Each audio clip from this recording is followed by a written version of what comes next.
रुकने के बाद रेयान अंश से दूर हो उसके चेहरे पर अपना हाथ रख प्यार से कहता है, तुम थोड़ी देर और रेस्ट करो, मैं चलता हूँ, और अगर आज कॉलेज जाने का मन ना करे तो मत जाना, ओके। इतना बोल रेयान अंश से दूर हो बेड से नीचे उतर जाता है। वही अंश भी बेड से नीचे उतर रेयान का हाथ पकड़ मासूम आवाज में कहता है, आप दोबारा मिलने आओगे या नहीं। अंश का सवाल जितना छोटा था उतना ही गहरा भी। उसकी आंखों में डर छुपा हुआ था कि कहीं ये पल सिर्फ एक ख्वाब न बन जाए।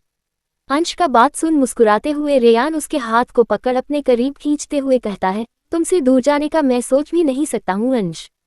रेयान की आवाज में जो ठहराव था उसमें छिपा प्यार अंश के दिल को पिघला गया। अंश का चेहरा अनजाने ही लाल हो गया और उसने नजरें झुका ली। वही फिर अंश उदासी भरे आवाज में कहता है, पर हमारा कॉन्ट्रैक्ट खत्म हो चुका है तो फिर आप। अंश के शब्दों में टूटा हुआ विश्वास और एक नन्हा सा डर था। उसके होंठ कांप रहे थे जैसे किसी पल रो देगा। अंश इतना कहा ही था कि रेयान उसके होठों पर अपनी उंगली रख कहता है, अभी ये सब बातें करने का मेरा मूड नहीं है, जाओ थोड़ी देर और सो जाओ। उसकी उंगली का हल्का सा स्पर्श अंश को चुप करवा देता है, मगर उसके दिल में कई सवाल बिन जवाब के दब गए। इतना बोल वो थोड़ा स्ट्रिक्ट आवाज में कहता है, और हाँ, उठने के बाद नाश्ता टाइम से करना और अपनी दी को भी करने को कहना, अगर मुझे पता चला तुम भूखे हो तो तुम्हारे लिए बहुत बुरा होगा, समझे। रेयान की सख्ती में भी छुपा हुआ ख्याल अंश को अंदर से बहुत अच्छा लगा। वो चुपचाप सिर हिलाकर ओके कह देता है। वही फिर रेयान खिड़की से ही बाहर चला जाता है। रेयान के जाते ही अंश वहीं खड़ा रह गया। उसकी आंखें कुछ पल तक उस खिड़की पर ही टिकी रहीं, जैसे उम्मीद कर रही हो कि शायद रेयान लौटकर फिर से अंदर आ जाए। दिल में हल्की सी कसक थी, पर होठों पर छोटी सी मुस्कान भी थी। और फिर अंश के घर से निकलते हुए वो अपनी कार के पास जा रहा था कि इतने में ही उसे मलंग जाता हुआ देख लेता है। इस वक्त अंश के घर से रेयान को जाता देख मलंग शॉक था, उसे तो यकीन ही नहीं हो रहा था।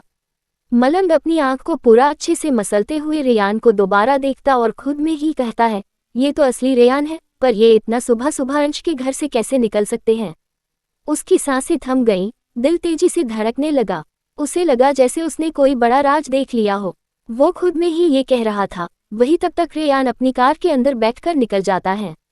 दूसरी तरफ नील पूरी रात लैपटॉप में बैठे रेयान के साथ के कार के साथ जिसने गड़बड़ किया था वो पता लगाने की कोशिश कर रहा था। तभी उसे एक मेन इन्फॉर्मेशन पता चलता है तो वह अपना फ़ोन निकाल झट से निशांत के नंबर पर कॉल करता है। उसकी आंखें लाल हो चुकी थीं, हाथ कांप रहे थे, लेकिन दिमाग हार मानने को तैयार नहीं था। वही निशांत इस वक्त किचन में अपने लिए और दक्ष के लिए कॉफ़ी बना रहा था। नील का फ़ोन आता देख निशांत झट से फ़ोन उठा अपने कान में लगा कहता है, हाँ नील, कुछ पता चला। वही नील कहता है, जिसने भी रेयान की कार का ब्रेक फेल किया था उसने रिजॉर्ट के बाहर का सारा सीसीटीवी फुटेज डिलीट कर चुका था, पर बहुत मुश्किल से सारे फुटेज को रिकवर किया हूँ, पर उस इंसान का चेहरा नहीं दिख रहा है।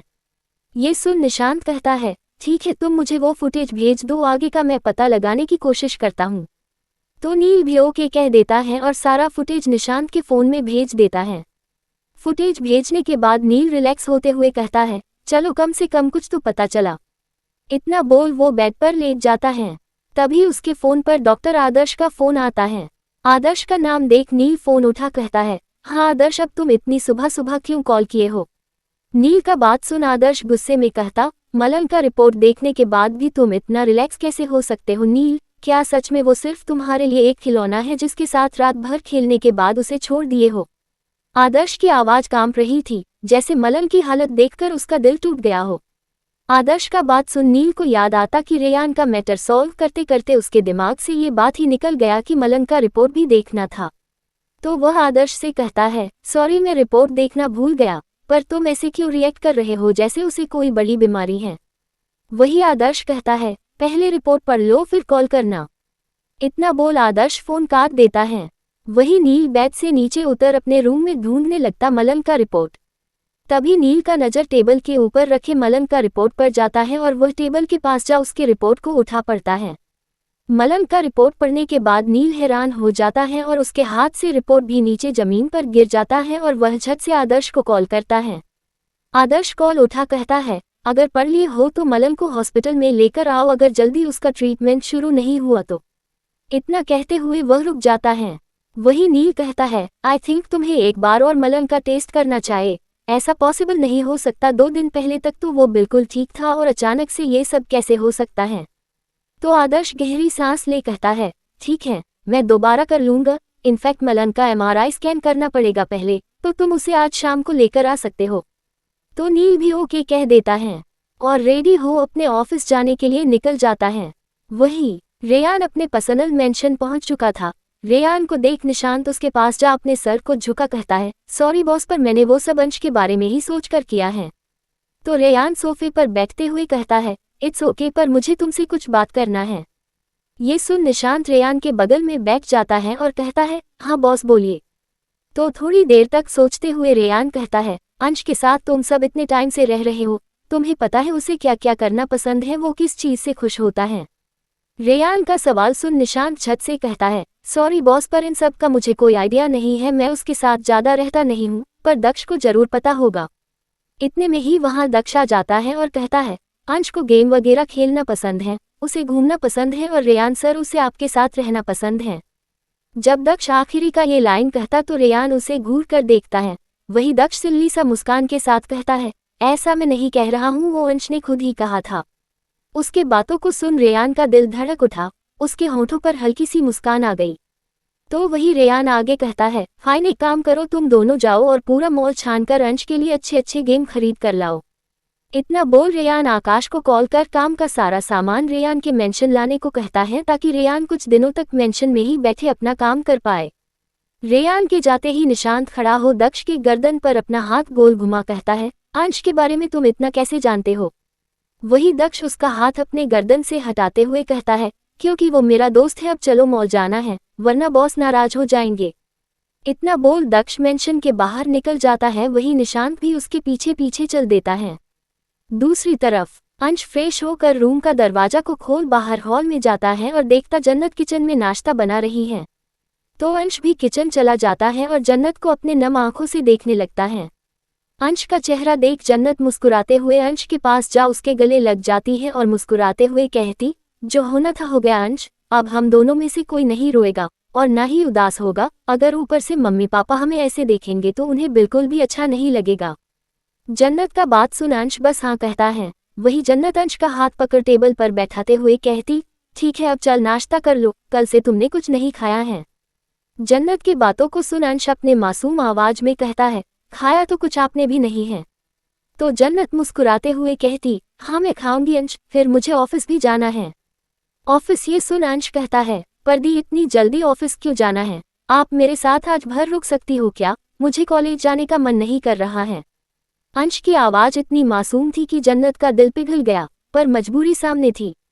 रुकना तो चाहती थी जन्नत, पर चाहकर भी वो रुक नहीं पाती। अगर वो आज ऑफिस नहीं गई तो फिर से कबीर के नजरों में आ जाएगी, और कबीर तो चाहता ही था जन्नत को ऑफिस से बाहर निकालना, और ऐसे वक्त में जन्नत का जॉब ही उसका आखिरी सहारा था, और वो इस जॉब को किसी कीमत पर खोना नहीं चाहती थी।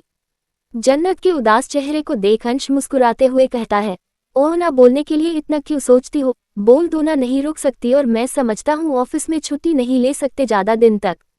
अंश का प्यारा बात सुन जन्नत अंश के पास जा उसके माथे को प्यार से चूम कहती, मेरा अंश तो बहुत समझदार हो गया है।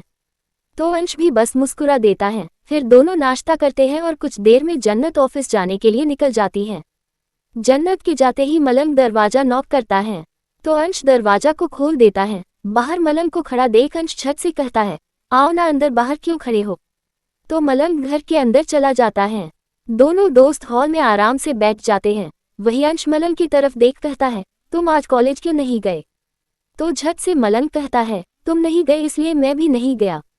मलंग का बात सुन अंश के होठों पर मुस्कान छा जाता है। वही मलंग के दिमाग में ढेर सारा सवाल था रेयान को लेकर, पर अंश से कैसे पूछे वो उसे समझ नहीं आ रहा था। मलंग के चेहरे को पढ़ना अंश के लिए बिल्कुल भी मुश्किल नहीं था। तो वह मलंग की तरफ देख कहता है, मलंग कुछ पूछना है क्या तुम्हें। तो मलंग कहता है, हाँ अंश एक सवाल है, पर कैसे पूछूं समझ नहीं आ रहा। तो झट से अंश कहता है, ये तो बहुत आसान है मलंग, अपना मुंह खोलो और पूछ लो। अंश का बात सुन मलंग गहरी सांस भरते हुए कहता है, वो आज सुबह मैंने रेयान सर को तुम्हारे घर से निकलते हुए देखा था, वो यहाँ कैसे आए थे। मलंग का सवाल सुन अंश थोड़ा हैरान हो जाता है और उसे समझ नहीं आता कि वो अपने और रेयान के बारे में मलंग को कैसे बताए। तो अपने चेहरे को नीचे झुकाते हुए अंश धीमे आवाज में कहता है, वो मैं उनकी गर्लफ्रेंड हूँ। ये सुन चीखते हुए मलंग कहता है, क्या गर्लफ्रेंड। वही अंश छत से कहता है, मेरा मतलब था कि फेक गर्लफ्रेंड जो उनके साथ मिलकर बस ड्रामा करे ताकि रेयान की सगाई टूट जाए। अंश का बात मलंग के पल्ले ही नहीं पड़ रहा था। उसकी आंखें चौड़ी हो गई थी जैसे किसी ने अचानक से बड़ा राज खोल दिया हो। तो वह अंश के बातों को बीच में ही रोकते हुए कहता है, एक मिनट अंश, तू मुझे शुरू से सब कुछ बता, ये सब स्टार्ट कैसे हुआ? तो अंश हाँ कहते हुए मलंग को शुरू से सब कुछ बक देता है। ये सब जान मलंग थोड़ा हैरान था। उसका चेहरा पढ़कर लग रहा था कि वो समझ ही नहीं पा रहा है कि आखिर ये सब कैसे और क्यों हुआ। उसे ऐसे हैरान देख अंश अपने मासूम आवाज में कहता है, यार ऐसे चुप मत रहो, कुछ बोल भी दो, और वैसे भी हमारे बीच का कॉन्ट्रैक्ट अब खत्म हो चुका है। अंश का बात सुन मलंग अंश का हाथ थाम उसकी आंखों में गहराई से देखते हुए कहता है, सच सच बताना अंश, पिछली बार तुम प्यार को लेकर सवाल कर रहे थे, क्यों कर रहे थे? कहीं तुम्हें रेयान सर से प्यार तो नहीं हो गया? मलंग का सवाल सुन अंश खामोश हो जाता है, उसकी सांसें अटक सी जाती हैं। वही मलंग अंश के चेहरे को देखते हुए धीरे से कहता है, मतलब सच में तुम रेयान सर से? इतना कहते हुए मलंग अंश के आंखों में देख रहा था जैसे उसकी आंखों से सच खींच लेना चाहता हो। तभी अंश हल्की सी मुस्कान के साथ कहता है, मलंग, मुझे खुद भी पता नहीं चला कब नाटक करते करते मुझे सच में उनसे प्यार हो गया। अब मैं सच में उनके साथ रहना चाहता हूँ। उनकी ना अजीब सी आदत हो गई है, कुछ अच्छा ही नहीं लगता उनके बिना।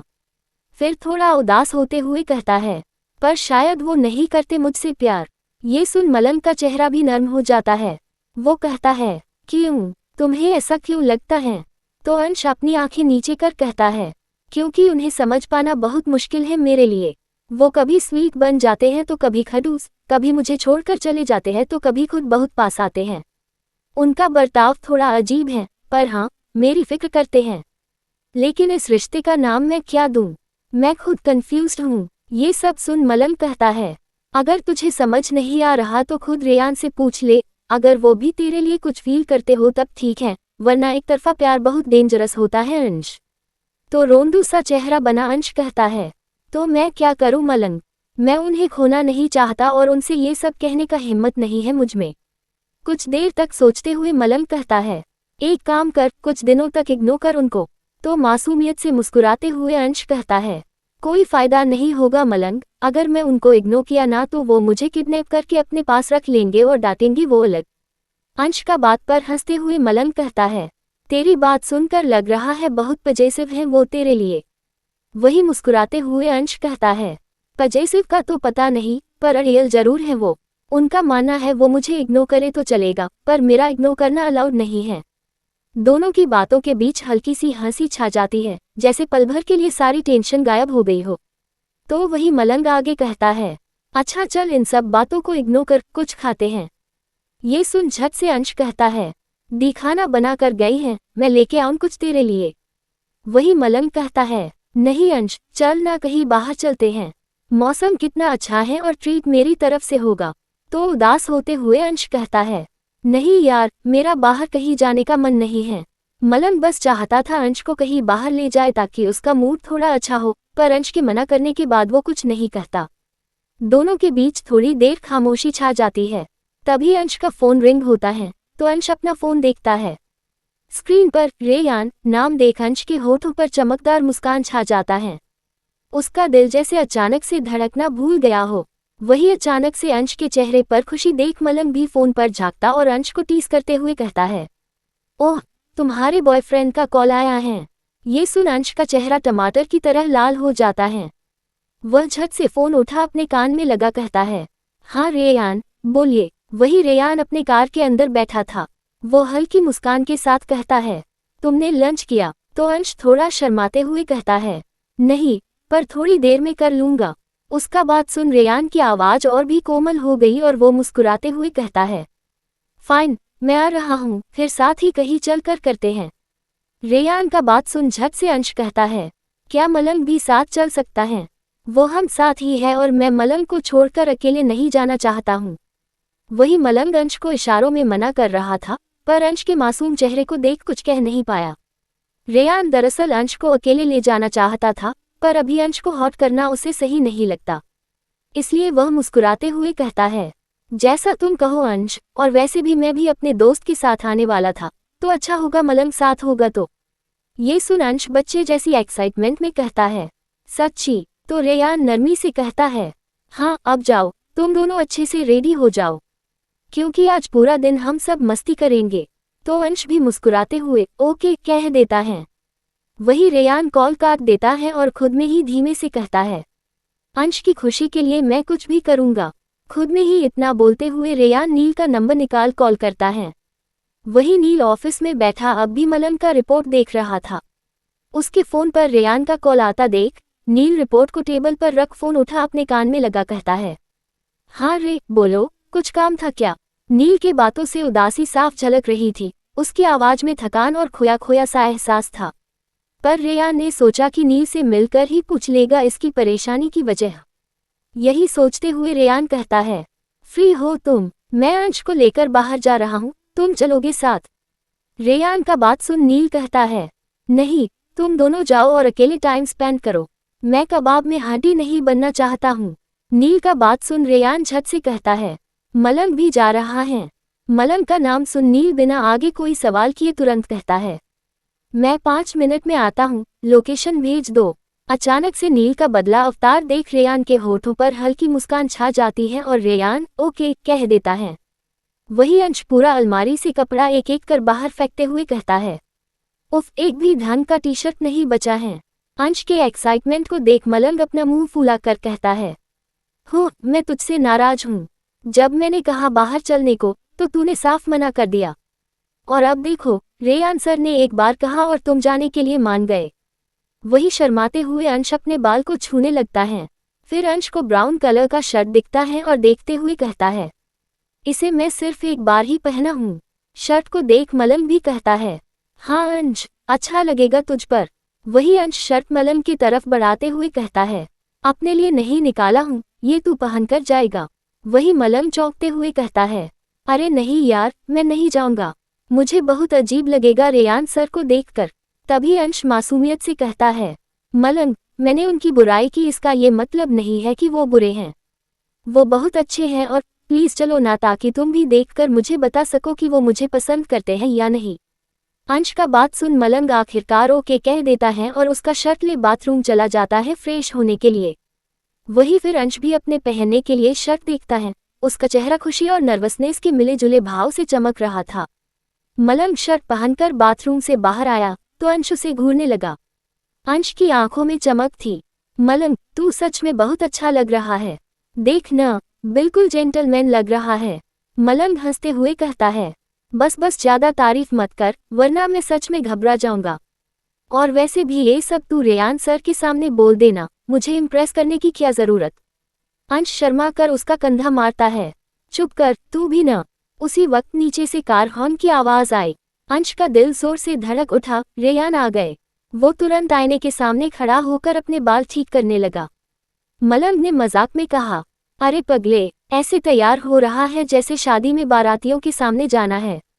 अंश हकलाते हुए कहता है, शादी में बारातियों के सामने नहीं, पर उनके सामने अच्छा लगना तो बनता है। मलंग ने उसकी मासूमियत देख उसे छेड़ते हुए कहा, हाय, ये तो सच में लव स्टोरी बनती जा रही है। दोनों नीचे उतरे। बाहर रेयान की कार खड़ी थी। रेयान गाड़ी के बाहर खड़े होकर मोबाइल देख कर रहा था। जैसे ही अंश की नज़र उन पर पड़ी, उसका दिल फिर से तेज धड़कने लगा। रेयान ने जैसे ही अंश को देखा, उसकी आंखों में एक अलग चमक आ गई। वो हल्की मुस्कान के साथ कहता है, रेडी हो अंश? अंश छत से हाँ में सिर हिलाता है। तभी मलंग पीछे से खांसता हुआ कहता है, और मैं? रेयान हल्के से हंसते हुए कहता है, ओह मिस्टर मलंग, आपको कैसे भूल सकता हूँ, आप तो आज मेरे गेस्ट हैं। अंश मुस्कुरा देता है, जबकि मलंग को थोड़ी झिझक महसूस होती है। तभी पीछे से एक और कार आती है। उसमें से नील उतरता है। उसका चेहरा गंभीर था, लेकिन जैसे ही उसने मलंग को देखा, उसके होठों पर हल्की सी मुस्कान आई, जो किसी और ने नोटिस नहीं की। नील को देखते ही मलंग हैरान हो गया। तभी नील सबके पास आ रेयान की तरफ देख कहता है, तुम अंश के साथ जाओ, अंश के फ्रेंड को मैं लेकर जाता हूँ। तो वही रेयान आगे बढ़कर नील से कहता है, ओके चलो, आज हम सब मिलकर मजे करेंगे, काम और टेंशन बाद में। नील सिर हिलाकर हामी भरता है। वही मलंग न करने ही वाला था, पर उससे पहले ही नील मलंग का हाथ पकड़ लिया और अपने साथ ले जाने लगा। चारों कार में बैठ जाते हैं और ड्राइव शुरू होती है। अंश खिड़की से बाहर देखते हुए खुद को रोक नहीं पाता और हल्की आवाज में कहता है, आज का दिन बहुत स्पेशल लग रहा है। रेयान उसकी बात सुन मुस्कुरा देता है और मन ही मन सोचता है, हाँ अंश, तुम्हारे लिए मैं हर दिन स्पेशल बनाना चाहता हूँ। दूसरी तरफ ऑफिस का माहौल अलग ही था। जन्नत कबीर के केबिन तक पहुंचती है। दरवाजा नॉक कर अंदर जाती है। कबीर कुर्सी पर बैठा हुआ था। उसकी नजरें सीधी जन्नत पर टिक गईं। जन्नत थोड़ी हिचकिचाते हुए कहती, आपने बुलाया था सर। कबीर अपने टोन में ठंडापन रखते हुए कहता है, हाँ मिस वर्मा, बैठो। जन्नत बैठ जाती है लेकिन उसका मन खिन्न था। पता नहीं इस आदमी को हर बार मुझसे क्या दिक्कत रहती है। कबीर धीरे धीरे फाइल बंद करता है और उसकी तरफ झुकते हुए पूछता है, तुम हमेशा मुझे इग्नोर क्यों करती हो? जन्नत हैरान होकर कहती, एक्सक्यूज मी, मैं आपको इग्नोर नहीं करती, मैं बस अपने काम में व्यस्त रहती हूँ। कबीर उसे घूरते हुए कहता है, काम या फिर जानबूझकर? जन्नत तुनक कर कहती, देखिए सर, अगर काम से जुड़ी बात है तो मैं सुनने को तैयार हूँ, लेकिन पर्सनल सवाल मत कीजिए। कबीर के चेहरे पर हल्की मुस्कान आई, लेकिन आंखों में जलन साफ झलक रही थी। ये लड़की इतनी अलग क्यों है? बाकी सब लड़कियां मेरे ध्यान के लिए तरसती हैं और ये तो मुझे ही नजरअंदाज करती है। उसी वक्त आहान बाहर खड़ा था। वो सब देख रहा था। उसे जन्नत की टेंशन साफ दिखाई दे रही थी। जैसे ही जन्नत बाहर निकली, आहान ने उसके हाथ पर हाथ रख दिया और धीरे से कहा, टेंशन मत लो, मैं हूं ना। जन्नत ने हल्की मुस्कान दी, जबकि आलिया दूर से ये सब देख रही थी और उसका चेहरा जलन से लाल हो चुका था। इधर आकाश अपने काम में डूबा हुआ था। रूहानी सामने खड़ी थी लेकिन उसने देखा भी नहीं। वो फाइल की तरफ हाथ बढ़ाकर बोला, दीजिए फाइल। रूहानी मुस्कुरा दी और फाइल उसके हाथ में थमा दी। आकाश ने जैसे ही ऊपर देखा, उसकी आंखें कुछ पल को थम गईं। रूहानी, ये यहाँ